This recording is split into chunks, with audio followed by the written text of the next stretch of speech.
Yo, what's up, everybody? I know it's been a minute, but I'm back at back.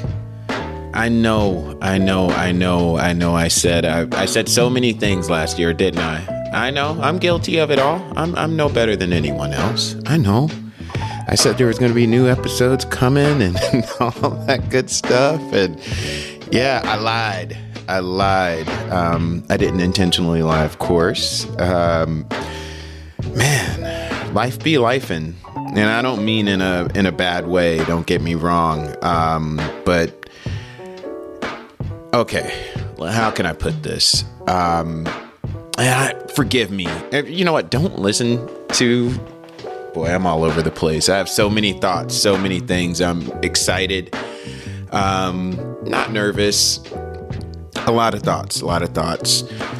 First off, with this show, I may or may not have said something about it in the beginning. I mean, I know I set the goal, grow up already, right? And we know the premise of the show. However, this really was not just a labor of love in the beginning, but an escape. At the time when I started this show, I don't want to start the sad violin music. I was not a happy person.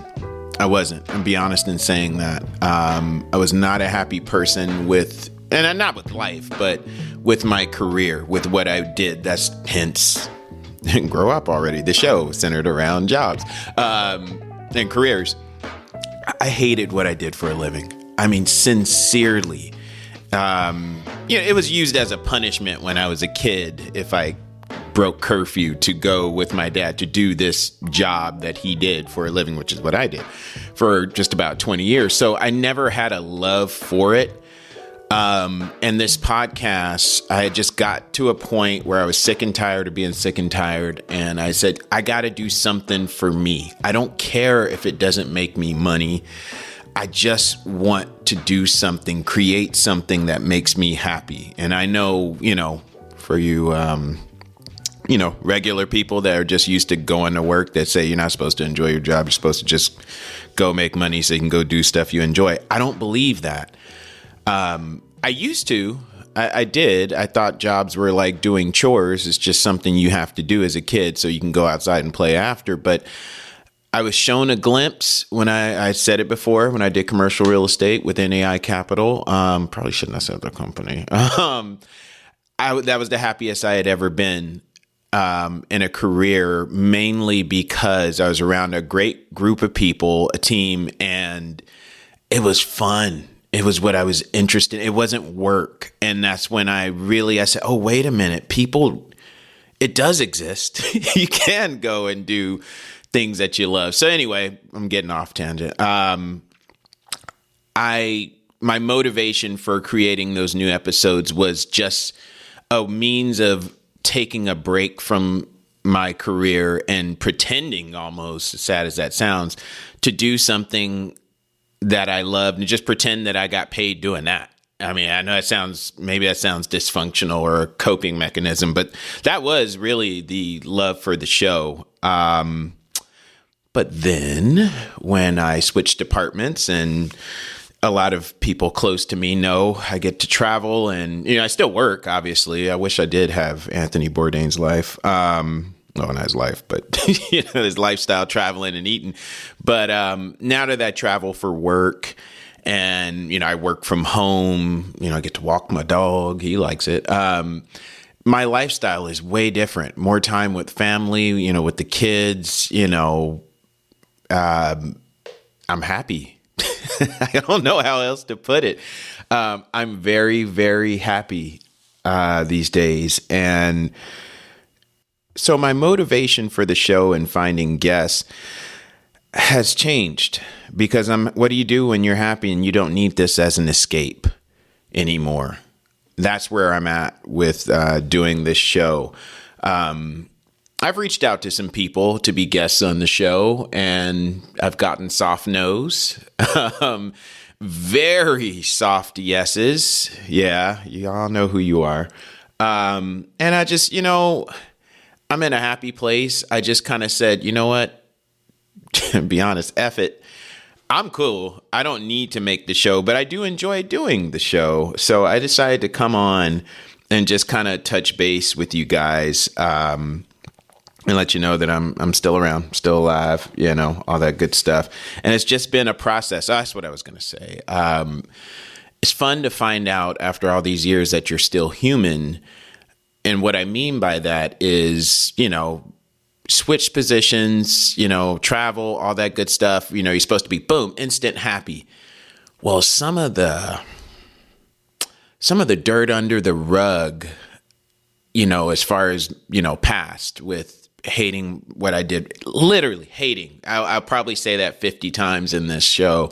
No disrespect to people who still do it for a living. Just wasn't for me. You got people who train monkeys. You got people who, deliver packages all day. There's nothing wrong with that. Just not for me.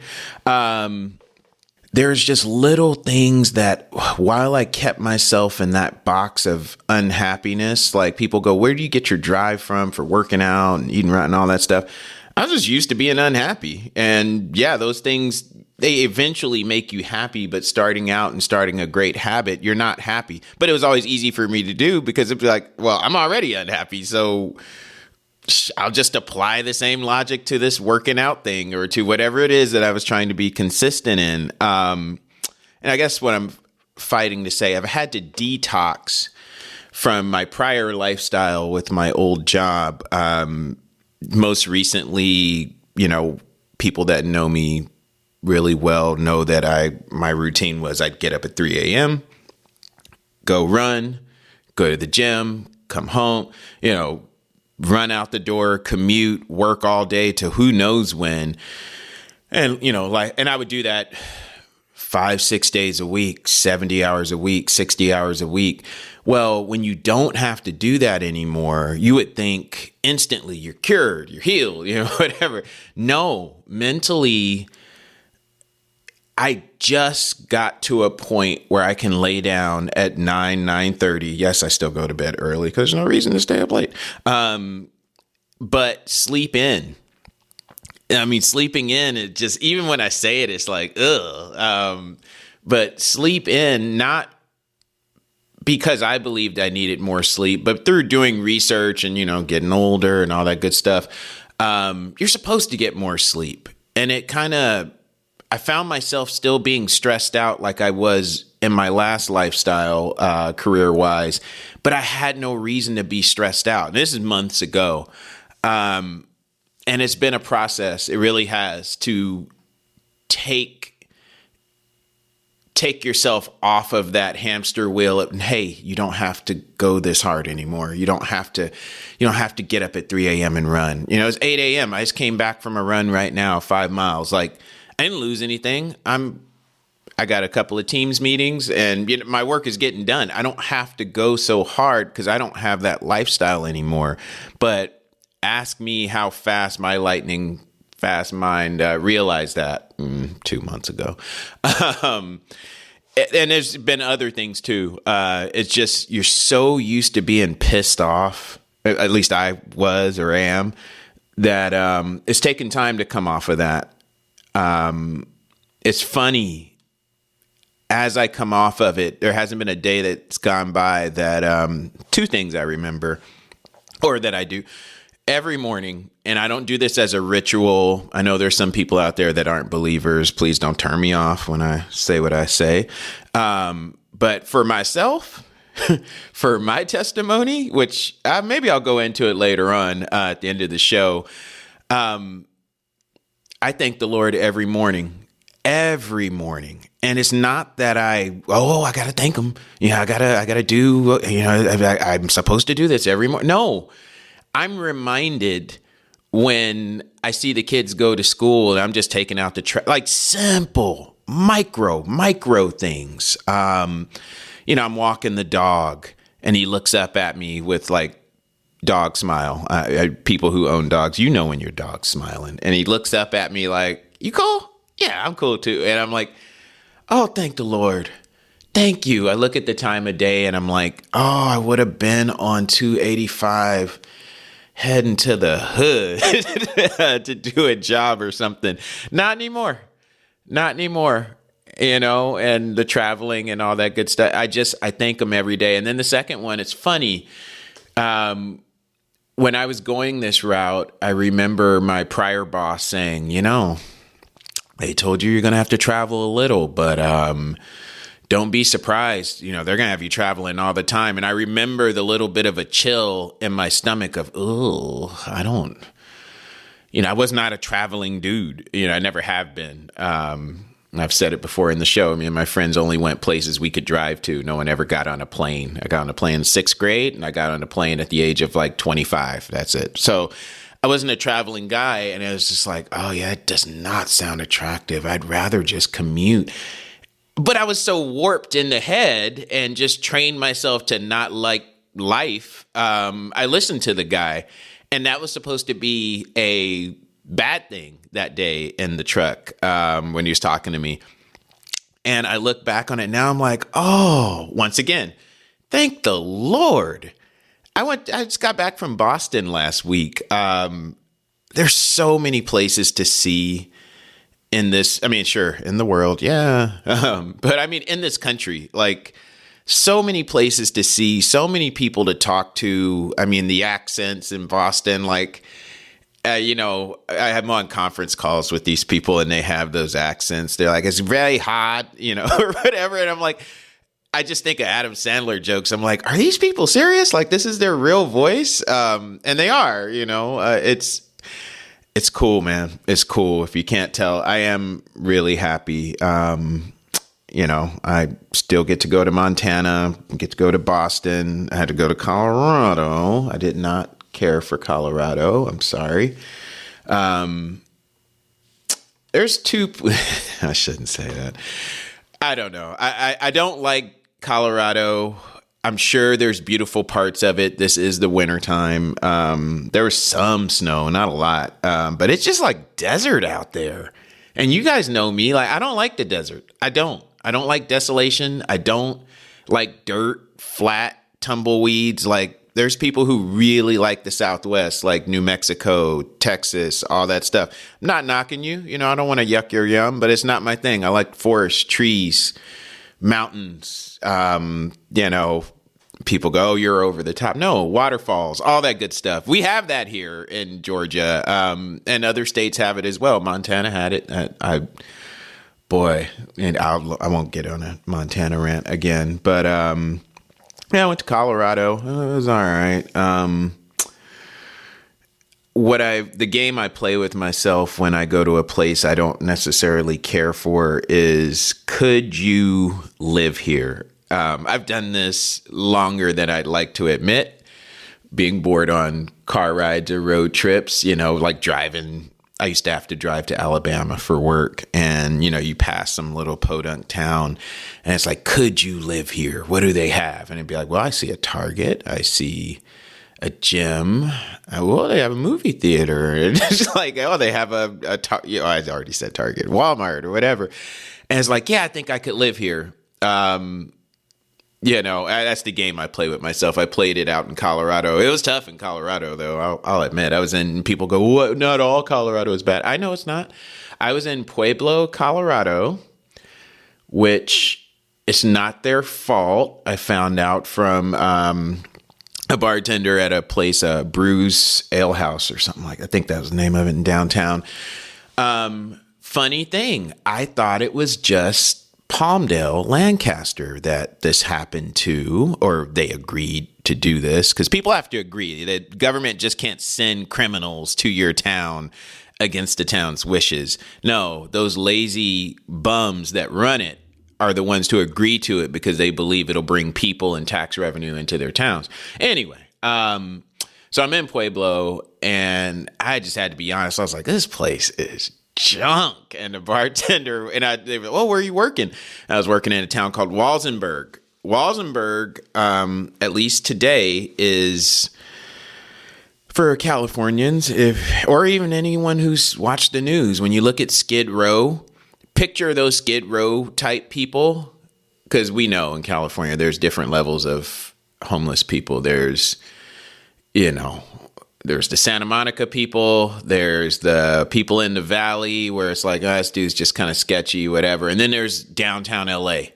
I remember as a kid growing up over by USC, those were different kind of homeless people. Like, but I know now why. They were mentally unstable, mentally ill. But anyway, they basically told me that because Pueblo was suffering, and Walsenburg as well, I don't know, I guess it'd be state government, law enforcement did what LA did with Palmdale Lancaster. Hey, we're tired of seeing you. You're on your second strike, or we keep busting you for, selling drugs, whatever it is. We're going to give you $100 and a bus ticket or a train ticket, and we're going to send you to the Antelope Valley. That's why you see what you see now in Palmdale Lancaster, and it's become a joke of being ghettos. So ashamed of that place. Anyway, but the same thing's happening in Pueblo and Walsenburg. And I said, no way. And they go, yep. And that's why we have high crime, drugs, all these things. It was not this way when I was a kid, and the person had lived in Pueblo for their entire life. And I was like, how did you live in Pueblo for your entire life? But anyway, yeah, so that's Colorado. Boston was awesome. I don't know, man. I don't know. I was in Boston, and I'm looking around at all the buildings and the snow, and I mean real snow. 4 feet of snow on the side of the sidewalk type deal. It was beautiful. I loved every minute of it. When I was a young guy, like living in Northridge, going to see sun, I knew I didn't want to stay in California. I just didn't like it. I didn't like, and it's not that I didn't like the weather, not what you see on TV. I hated the San Fernando Valley. I thought it was dirty. LA, of course, and Palmdale, ugh. I just knew in the end, I didn't know where, but I knew I wanted to leave, and happy to have done that.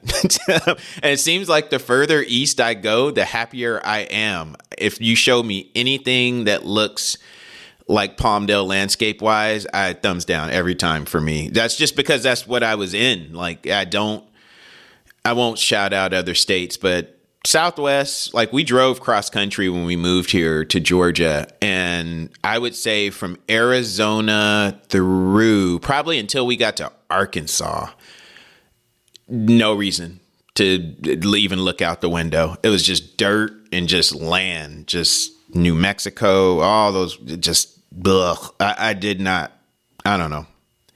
I'm trying not to shout out a bunch of states. It's not my vibe, not my thing. I know there's people out there that look for places that are just like California, or they like it because it's like California people wise and all that. I wanted to find somewhere, even as a young man, where it was so different from California. I didn't like that vibe. I just didn't. And again, I'm not talking about Malibu or Calabasas. I'm talking about Van Nuys,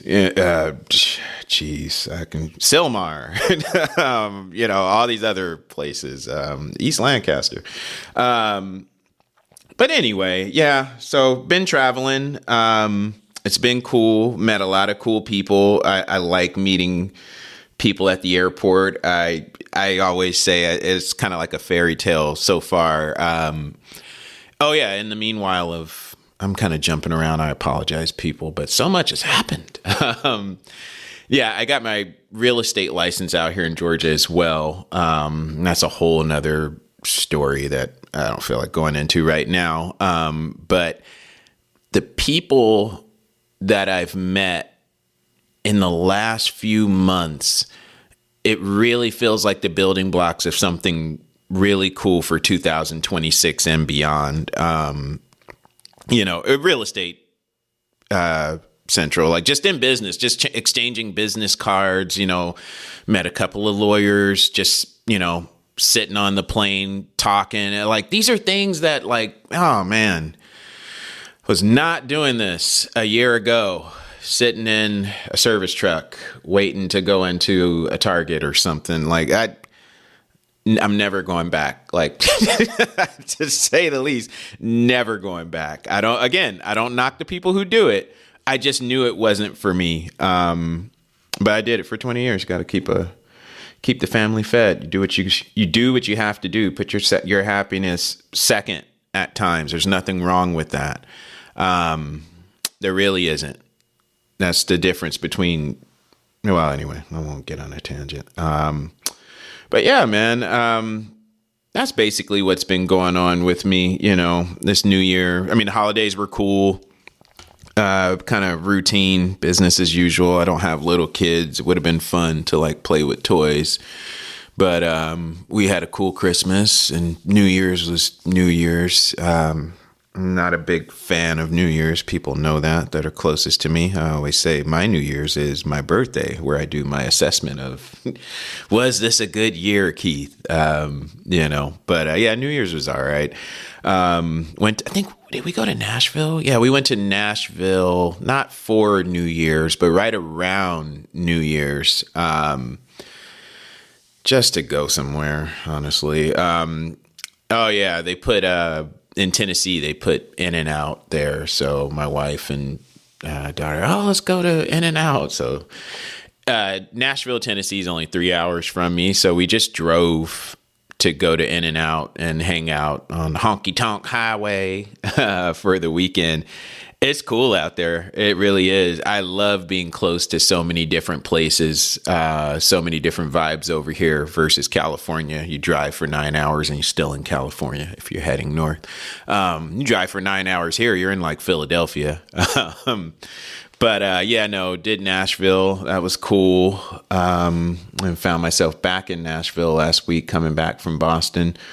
I don't know, just been bouncing around, man. Bouncing around. It's a good time. Found out I'm going back to good old Dallas.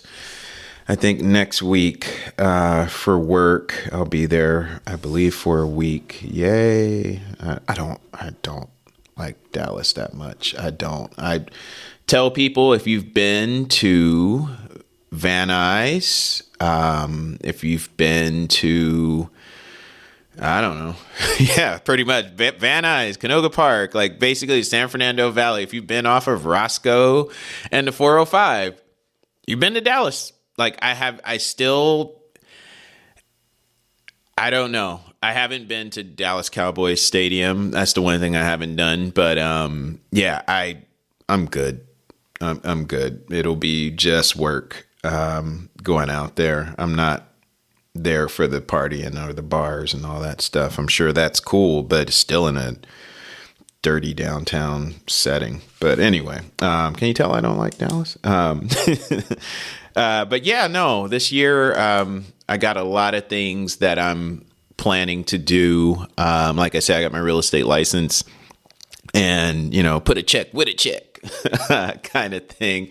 I'm free. I feel so free these days to do what I want to do. I have my main career as a project manager, going from state to state with new grocery builds, if I hadn't said that before, or if you're new to the podcast. And then this new endeavor somewhat with real estate. People that listen to the show know I have a real estate background. I just find it fun. I had someone ask me the other day, like, what do you enjoy most about your job? Meeting people, talking to people. Like, I remember when I was doing service, I would, I'd be talking to the staff, and became friends with managers. Hey, give me your number in case I have any, blah, blah, blah. And I would, I have friends that still text me, hey, or call me, can you get somebody over here to blah, blah, blah? Why? Because they assume I'm the manager just because I talked to them about them having a baby for half an hour when I was at their store. Like, just, it's so much fun to connect and talk with people. And that's what I enjoy with the position I have now. I do it at work and I do it in traveling. I don't try to. It's just who I am. We can't be guilty of who we are, right? I don't believe so. Good times. However, with this show, you thought I was going to say goodbye, huh? No, I'm not saying goodbye. I will put out more of an effort to make more episodes. The guest thing is interesting. Like I said, a lot of soft no's and even softer yeses. So that kind of, stifles the original format of the show. A lot of scared folk. But I'll keep the episodes coming. I always have something to say. I have kind of stayed away on purpose throughout the holidays and the fall, mainly because, besides having my happiness fulfilled elsewhere, I didn't feel I had good enough things to say. And seemed like there was a lot of change still happening, not to get too deep, but still a lot of change happening inside me that it's just detox from the last umpteen years of just being used to being stressed out with life and career. And I enjoyed that ride. It was kind of like I look back at the podcast, I'd look at the mics, I look at my Zoom recorder, PodTrack 4, and I go, next week. I prayed about this. I've been believing for this, and I stumble over the words because I know there's non-believers, people, you're not supposed to care. But no, I get people aren't there with me on this, and they think it's a bit of a fairy tale. I understand how you feel, but again, like I said earlier in the show, for my testimony, I realized what I'm about to say months into the job. So something happened to me. I won't go into something very just selfish and mean that someone did on a job. And I had just had it. Like that was the breaking point. It was, I think it was like March, April last year. And I said, no. I said, Lord, I know you got a better plan for me than this crap. This isn't. And I don't want to go into details. I'm trying not to, but it was foul. It was really, really foul. The person was foul. He knew he was foul and he didn't care. And I had so many of those moments. I just said, I can't do this anymore, Lord. I'm not going to quit, but I've been praying for this for a long time. And the one thing I felt on my heart was, well, where have you applied? And I was like, whoa, I know that didn't come from me. I said, okay. It was a Sunday afternoon. I was on call in a funky, I hate that area out here in Georgia. I will not say the city. Maybe somebody lives there or close enough to it, in the hood. But I basically, that Tuesday, coincidentally, we had a meeting. And we were having a work meeting we were having like structural changes because they were coming out with this new program for our service department all over the country, right? And we had a very important guy, I won't say his name, coming to our office. So me being me and always thinking outside of the box, I said, this guy just sees me as a knuckle dragging ham and egger. I said ham and egger. I didn't say what you thought I said. I said, but I'm not that. I'm going to email this guy directly. Never had a conversation with him. I said, I'm going to email this guy directly, tell him exactly what I have going on. Not complaining about what my coworker did to me, but I'm going to tell him exactly what I have going on as far as my endeavors and to move on and grow within this industry at 20 years in. And what do I got to lose? He tells my boss cusses me out again for just being a decent dude, because that used to happen on a regular basis. Or maybe this opens a door. So I emailed him. He hit me back and he said, I'll be in, Tuesday. Let's talk. Let's chat. And I was like, oh, heck yeah. So that Tuesday morning, we went through our whole meeting and he just kind of kept looking at me like, yeah, you're the dude. I remember. And I'm like, oh my gosh. All right, cool. So, it's funny. True story.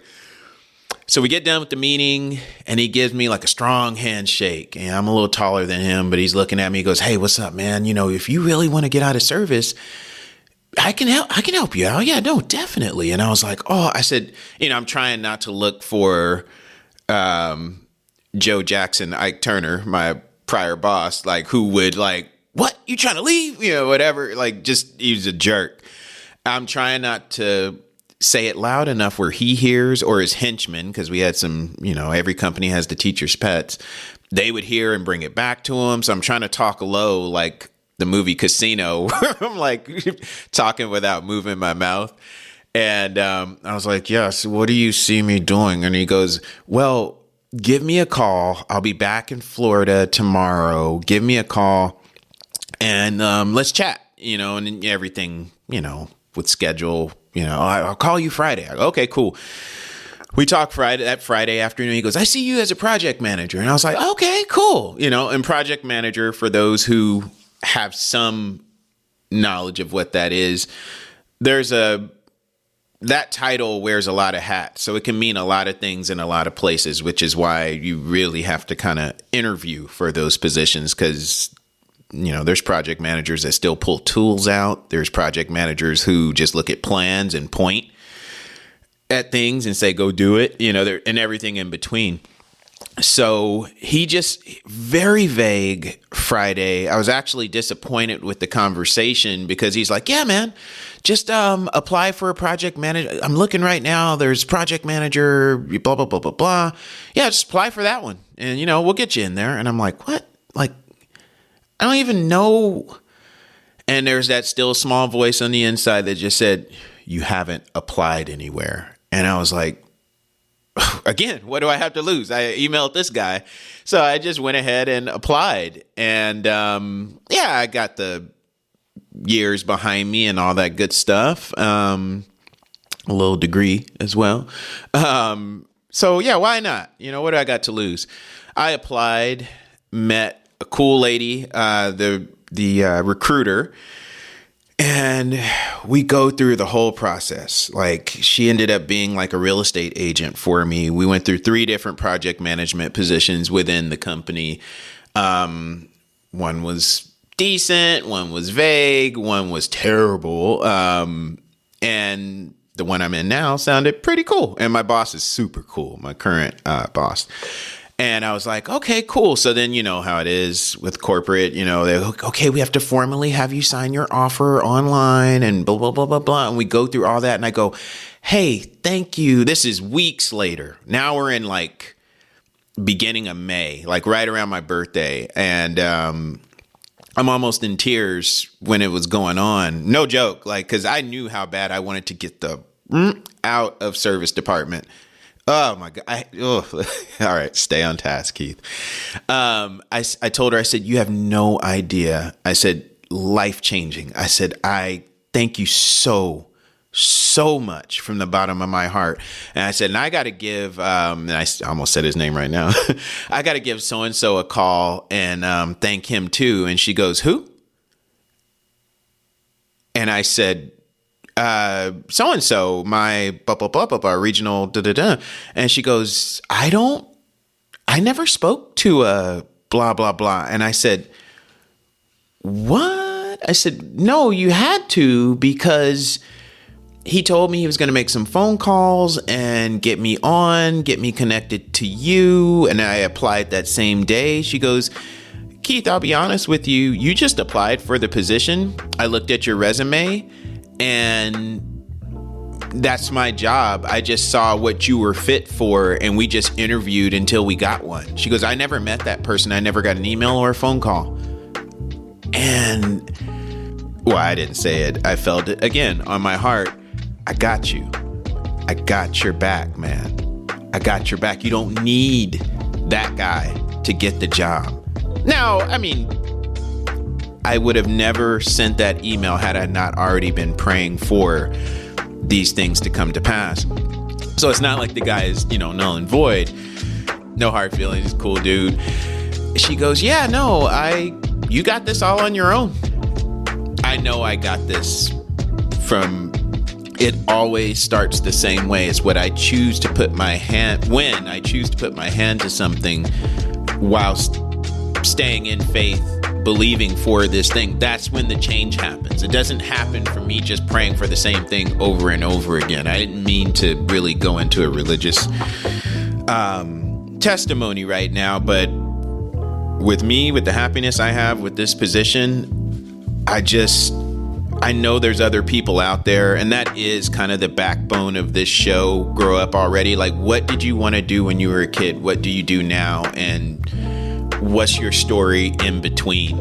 And it's testimonies. That's what that's what this show is. It's testimonies of people who have made it in their fields or in their careers, and I haven't interviewed a hobo yet. Everyone's pretty successful. I always say, to be on the show, all I need you to have is a job. So anyhow, I will let you guys go. I've taken enough of your time. I am still alive, kicking, happy. Thanks, and I will talk to you again soon. Have a good one. Bye-bye.